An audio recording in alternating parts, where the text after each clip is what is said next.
Bonjour, j'espère que vous allez bien.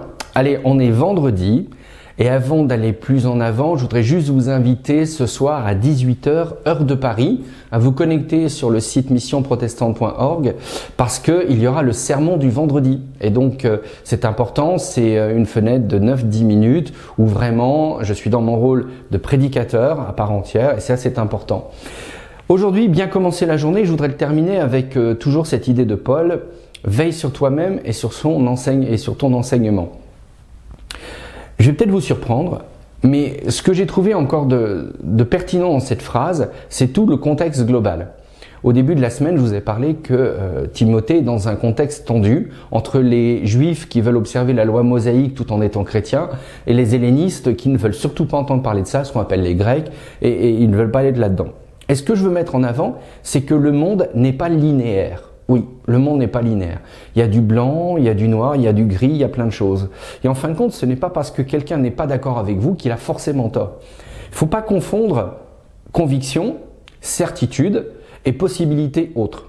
Un exemple que j'aime prendre, c'est que vous donnez le même texte à différentes traditions chrétiennes, orthodoxes, catholiques romaines, protestants réformés, luthériens, méthodistes, évangélique, et bien finalement avec le même texte vous arrivez à avoir des chemins totalement différents. Donc ce qui veut dire que le veille sur toi-même et sur ton enseignement, c'est aussi tenir compte de toutes ces différentes couleurs qui existent. Et moi j'aime bien par exemple en France la Fédération protestante de France qui a vraiment cette volonté de se dire non, il existe plusieurs lectures possibles, plusieurs niveaux de lecture possibles. Et à partir du moment où je vais vouloir qu'un seul niveau de lecture et en me disant je détiens les clés de la vérité, dans ces cas-là, je ne suis pas en train de veiller sur moi-même, sur le sens du discernement et de la liberté et mon enseignement, je suis en train de prendre en otage celles et ceux qui ne pensent pas comme moi. Et ça, c'est dangereux. Donc je veux vraiment vous laisser avec cette idée-là, cette idée forte de se dire que veiller sur soi-même et sur son enseignement, c'est aussi faire en sorte que toute personne qui vous écoute et qui vous voit libre se sent libre de penser différemment de vous. Ça ne veut pas dire que vous lui donnerez raison, ça ne veut pas dire que vous lui donnerez tort, ça veut dire que vous êtes libre autant que l'autre est libre.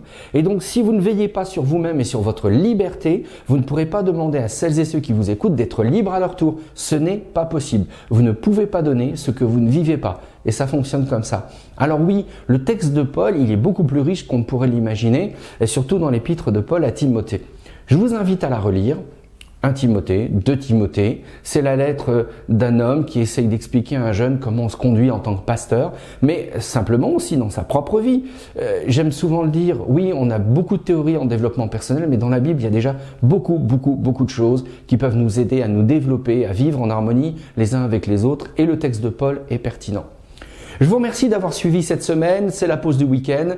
N'oubliez pas, je le rappelle, ce soir, 18 h, heure de Paris, il y aura le sermon du vendredi. Mettez un pouce bleu, comme quoi vous aimez bien ce que l'on dit. Vous avez le droit de mettre un autre pouce, mais de préférence le pouce bleu, c'est bien. Et puis moi, je vous dis à lundi pour une prochaine semaine de bien commencer la journée. Ciao!